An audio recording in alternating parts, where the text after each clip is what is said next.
नमस्कार दोस्तों, मैं सुमित मिश्रा स्वागत करता हूं एक बार फिर से आप सभी का एमजेटी एजुकेशन में। खर्ग आइलैंड पर कब्जा करने अमेरिका की 3 वारशिप पहुंच चुकी हैं। ये तीनों वारशिप जो हैं ये क्या करेंगे, क्यों वहां पर गए हैं, खर्ग आइलैंड इतना इम्पोर्टेंस क्यों रखता है ईरान के लिए और अब यूएसए की नज़र उस पर क्यों है, आज की वीडियो में पूरा डिटेल से हम लोग समझेंगे। इतना तो आप जान लीजिए कि यूएसए और इजराइल में अब खटपट सबके सामने आनी शुरू हो चुकी है और अब ऐसे में अमेरिका चाह रहा है, क्योंकि इजराइल ने पल्ला झाड़ लिया है। इजराइल ने कह दिया है कि यूएसए जो है वो अपनी मर्जी से यहाँ पर आया है, हमने उनको फोर्स नहीं किया है, हमने ट्रंप को फोर्स नहीं किया है आओ इन्वॉल्व हो। तो जब इजराइल पल्ला झाड़ लिया तो अब अमेरिका चाह रहा है कि अब यहाँ पर आ ही गए हैं तो कोई ना कोई फ़ायदा उठा करके ले जाएं। तो अब ऐसे में यहाँ पर खर्ग आइलैंड की तरफ अपनी 3 वारशिप भेज दी है अमेरिका ने।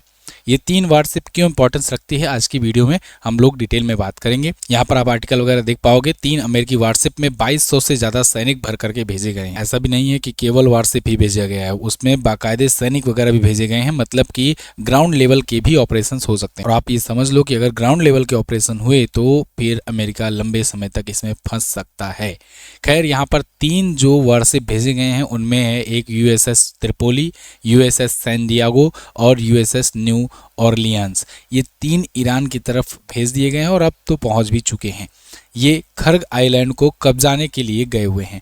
अब यहाँ पर हम लोग बात करेंगे, क्या ये खर्ग आइलैंड को पूरी तरीके से कब्जा में लेगा और या फिर आकर के यहाँ पर घेराबंदी करेगा केवल, या फिर हाई प्रेशर बनाने के लिए ईरान पर ये ला रहा है। ये तीनों में से कौन सा संभावनाएं है और इसके पीछे का कारण क्या है, ये सब हम जाएंगे कि खर्ग आइलैंड ही इतना इंपॉर्टेंट क्यों है। तो देखिए, ये जो 2200 मरीन सैनिक इस पर भेजे गए हैं ना, ये 31st मरीन एक्सपीडिशनरी यूनिट के हैं, यानी रैपिड एक्शन फोर्स टाइप के हैं कि तुरंत हमला करने वाली यूनिट होते हैं, हमेशा तैयार रहने वाली। तो ये सिर्फ पहले जापान के आसपास रहा करते थे, अब हिंद महासागर की तरफ होते हुए ये खर्ग आइलैंड की तरफ बढ़ रहे हैं।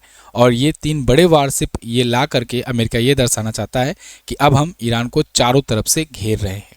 एक एक के बारे में पहले फीचर्स जानते हैं, फिर उसके बाद अंत में हम लोग अच्छे से डिस्कस करेंगे कि एक्चुअल मतलब क्या है। देखो, बता तो यूएसए कुछ और रहा है, लेकिन इसके पीछे का असली कारण क्या है आज की वीडियो में आपको सब समझ में आ जाएगा। तो देखिए, यूएसएस जो त्रिपोली है ये एक मिनी एयरक्राफ्ट कैरियर है, मतलब इसका जो अब्राहम यूएसएस अब्राहम था या इसके और जो बड़े बड़े वारशिप हैं उनकी तरह नहीं है, उनसे कंपेरेटिवली थोड़ा सा छोटा है। ये मिनी एयरक्राफ्ट कैरियर के टाइप का है। यहाँ पर 1500 से 1700 सैनिक तैनात हो सकते हैं और 20 प्लस एयरक्राफ्ट इस पर हो सकते हैं। 40 किलोमीटर प्रति घंटे की रफ्तार है, मतलब रफ्तार भी यूएसएस अब्राहम से थोड़ा सा स्लो है, वो 60 किलोमीटर प्रति घंटे की रफ्तार से चलता है। लंबाई इसकी 257 मीटर है। तेजी से जब कभी हमला करना हो या कहीं इमरजेंसी में जल्दी सेनाओं को पहुंचाना हो तो उसमें ये काम आता है। समुद्र में एयर स्ट्राइक भी लॉन्च कर सकता है, समुद्री सुरक्षा और कंट्रोल करने में ये काम में आता है। तो अब ऐसे में ये गया हुआ है। ये एम्फीबियस असाल्ट शिप है, मतलब सैनिक, हेलीकॉप्टर, फाइटर जेट्स ये सभी इसमें रहते हैं। तो समुद्र से सीधे ज़मीन पर हमला करने के लिए इसका यूज किया जाता है। ये शिप अकेले ही एक मिनी आर्मी जैसा काम करता है, मतलब सैनिकों को ले जाएगा और ज़मीनी हिस्से पर सैनिक उतारने में ये सक्षम होता है, एम्फीबियस टाइप का है। तो अब यानी कि यहाँ से सेना भेजी जाएगी तो सेना उतरेगी आइलैंड पर। अब आइलैंड पर उतर करके क्या करेगी, वो वहाँ पर आइलैंड की घेराबंदी करेगी और आइलैंड को कब्जे में लेने का प्रयास करेगी या फिर वहाँ से प्रेशर बनाने की कोशिश में लगेगी खर्ग आइलैंड पर। अब आइए पहले मैप में मैं आपको दिखा देता हूँ खर्ग आइलैंड है कहाँ पर। तो मैप में आप देखेंगे जैसे ये रहा अपना प्यारा भारत, यहाँ से अरेबियन सी के रास्ते से आप होते हुए आइए, स्ट्रेट ऑफ होर्मुज से ऐसे ही निकलते हुए आइए और ईरान के पास से ही निकलते हुए पार्सियन गल्फ, ठीक है, जिसे अरेबियन गल्फ भी कहते हैं, यहीं पर आप देखेंगे ना तो यहाँ और जूम इन करने के बाद आपको मिलेगा ये आइलैंड, खर्ग आइलैंड। ये खर्ग आइलैंड ये छोटा सा आइलैंड है और ये ईरान के कब्जे में रहता है, ईरान का पूरा पूरा कंट्रोल रहता है।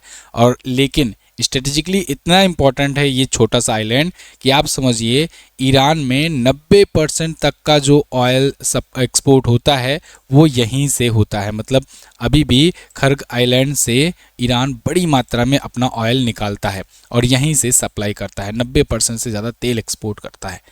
अब अमेरिका अगर इसे कैप्चर कर लेता है तब तो समझिए कि अमेरिका की बल्ले बल्ले हो गई, यानी अमेरिका इसको वेनेजुएला की तरह ही कब्जे में लेगा। अब यहाँ पर बहुत लोग जो न्यूज़ आर्टिकल वगैरह में आ रहे हैं कि नहीं नहीं वो तो खर्ग आइलैंड पर किनारे किनारे घेराव करेंगे, उसके बाद ईरान पर प्रेशर बनाएंगे, ईरान से सरेंडर करवाएंगे वगैरह वगैरह, ये सब कुछ नहीं है। अब सीधा सीधा आप ये मतलब समझिए कि जब बेंजामिन नेतन्याहू पर और अमेरिका पर ये प्रेशर पड़ने लगा, पब्लिक का ये कहा जाने लगा कि भाई अमेरिका को इस पर कोई फ़ायदा नहीं हो रहा, अमेरिका फालतू में इसमें कूद गया है जंग में, और अमेरिका इज़राइल की वजह से जंग में कूदा है, एप्स्टीन फाइल की वजह से जंग में कूदा है। तो ये सब जब प्रेशर पड़ने लगा, फिर ट्रंप ने कहा बेंजामिन नेतन्याहू से, भाई बोलो, कुछ तो बोलो। तो बेंजामिन नेतन्याहू ने कहा नहीं नहीं, मैंने नहीं कहा ट्रंप को कि आओ मेरे लिए युद्ध लड़ो, और मतलब ट्रंप को कोई आदेश दे सकता है क्या? ट्रंप हैं, और ट्रंप को मैं कैसे बोल सकता हूँ कि वो आकर के मेरी बात सुने? ट्रंप तो अपने मन की करते हैं। तो इजराइल ने भी हाथ खड़े कर दिए। अब जब इजराइल ने हाथ खड़े कर दिए कि मेरी वजह से नहीं ये ईरान के युद्ध में आया है अमेरिका, तो अमेरिका को फिर से प्रेशर पड़ने लगा। तो अब अमेरिका ने सोचा जब इतना नुकसान हो ही गया तो क्यों ना एक कोई आइलैंड इसका कब्जा कर लेते हैं, जो इसका ऑयल डिपो है उस पर कब्जा कर लेते हैं, वेनेजुएला की तरह यहाँ से भी तेल निकालेंगे, उसके बाद दुनिया में सप्लाई करेंगे। तो एक्चुअल मकसद इनका यही था।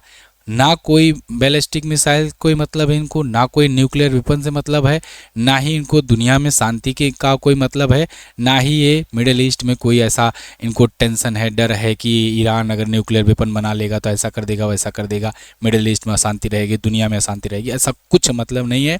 इनका मेन मकसद है खार्ग आइलैंड पर कब्जा करना और फिर वहाँ से तेल निकालना और तेल निकाल करके बेचना। अमेरिका का और ट्रंप का सीधा सीधा यही मतलब है, यही मकसद है। तो अब अमेरिका जो है इस पर कब्जा करेगा, जो कई जगह रिपोर्ट ये भी चल रही है ना कि यहाँ पर केवल घेराव करेगा और उसके बाद प्रेशर बनाएगा ईरान पर। नहीं, खार्ग आइलैंड पर इतना बम मारा गया है कि यहाँ के जो उनके जो लॉन्च पैड्स वगैरह थे, जो डिफेंस सिस्टम्स थे जो ईरान के, वो सब बर्बाद हो गए हैं। उसके बाद अब यहाँ ज़मीनी ऑपरेशन करने पर लग गया है। ज़मीनी ऑपरेशन में आना इसका मतलब है यहाँ पर ना सिर्फ कब्जा करेगा बल्कि लंबे समय तक वो कंट्रोल भी बनाए रखेगा अमेरिका। तो अब खर्ग आइलैंड पर जब कब्जा हो जाएगा तो यहाँ से तेल निकालेगा और उसके बाद तेल बेचेगा। और अब खर्ग आइलैंड आप समझो कि यहाँ पर है और स्ट्रेट ऑफ हॉर्मुज यहाँ से है। तो अब खर्ग आइलैंड पर कब्जा करने के बाद जब तेल बेचेगा तो किधर से जाएगा? इधर से जाएगा, स्ट्रेट ऑफ हॉर्मुज से। तो अब अगला इसका टारगेट होगा स्ट्रेट ऑफ हॉर्मुज को खाली कराना। तो अब स्ट्रेट ऑफ हॉर्मुज को भी आगे चल करके खाली कराएगा और हो सकेगा तो इसको भी ये कब्जे में लेगा, क्योंकि यहाँ से दुनिया भर का 20% तेल सप्लाई होता है और गैस भी सप्लाई होता है, इसका ये रास्ता है। तो अब गेट कीपर बनेगा अमेरिका और यहीं से सप्लाई करवाएगा, चाहे कोई कतर से खरीदे, यूएई से खरीदे, बहरीन से खरीदे, कहीं से भी कोई तेल खरीदता है, गैस खरीदता है तो उसको इसी रास्ते से होकर गुजरना पड़ता है। इवन इंडिया भी यहीं से लेता है अपना। तो जब यहाँ से होकर गुजरना पड़ता है तो जब इस पर पहरेदारी अमेरिका की हो जाएगी ईरान को हटा करके, तो अमेरिका यहाँ से भी कमाई करेगा। आप समझिए इस चीज़ को। अमेरिका को पिछले कुछ सालों में हैवी कंपटीशन मिल रहा है इंडिया और चाइना से। तो इंडिया और चाइना जो इतनी तेज़ी से ग्रो होते जा रहे हैं, खास करके चाइना जो अमेरिका के करीब पहुंचा हुआ है, अमेरिका को पीछे करने पर लगा हुआ है, तो अब ऐसे में अमेरिका को टेंशन से लगी हुई है कि भाई ये सब अगर चाइना हमसे आगे निकल जाएगा तो हम क्या करेंगे। तो ऐसे में कुछ ऐसी जगहों पर कब्जा कर लो जहां से लंबे समय तक कमाई करते रहो। तो अब ऐसे में यहाँ स्ट्रेट ऑफ हॉर्मुज हो गया, वेनेजुएला का तेल हो गया, इसके अलावा यहाँ पर खर्ग आइलैंड का तेल हो गया, इन सब पर कब्जा करके ये फिर लंबे समय तक अपना दादा बना रहेगा। ठीक वैसे ही जैसे इराक में ये अफवाहें फैला करके कि इस इराक के पास वेपन ऑफ मास डिस्ट्रक्शन है, ये कह करके ओबामा ने कब्जा किया था, बमबारी कर करके पूरा देश बर्बाद कर दिए वो लोग। उसके बाद जितना भी ऑयल उसका वो था सब कुछ कब्जा कर लिए और आज अपनी पपेट सरकार बना करके बैठे हुए हैं। ऐसे ही अब ट्रंप कर रहे हैं और ये भी ईरान में, वेनेजुएला में, और अब अगला नंबर क्यूबा पर है, ये सब करने पर लगे हैं। मतलब आप समझो जहाँ कहीं पर भी हल्का सा भी ये टेंशन बनाने में कामयाब रहते हैं अमेरिका वाले, वहाँ पर ये आगे कब्जा करने की भी कोशिश करते हैं। ये मॉडर्न डे कॉलोनाइजेशन सिस्टम है। पहले के समय में ब्रिटेन और ये सब ऐसे ही तो करते थे, कॉलोनी अपनी बना लेते थे। अब आज के समय में नए टाइप की कॉलोनी बनाना यही है, या तो अपने पॉकेट की गवर्नमेंट बैठा दो वहाँ पर, जैसा कहो वैसा ही वो करे, जितने में कहो उतने में वो डील करे, या फिर सत्ता परिवर्तन करके जो भी उसका मेन स्ट्रेटेजिक लोकेशन है जहाँ से उसकी कमाई हो सकती है उसको अपने कब्जे में ले लो। अब यहाँ पर बोला जा रहा है दूसरा कारण कि यूरेनियम है, ईरान के पास बहुत हाईली इनरिचमेंट यूरेनियम है। ये सब कुछ नहीं है, ये सब फर्जी बातें हैं।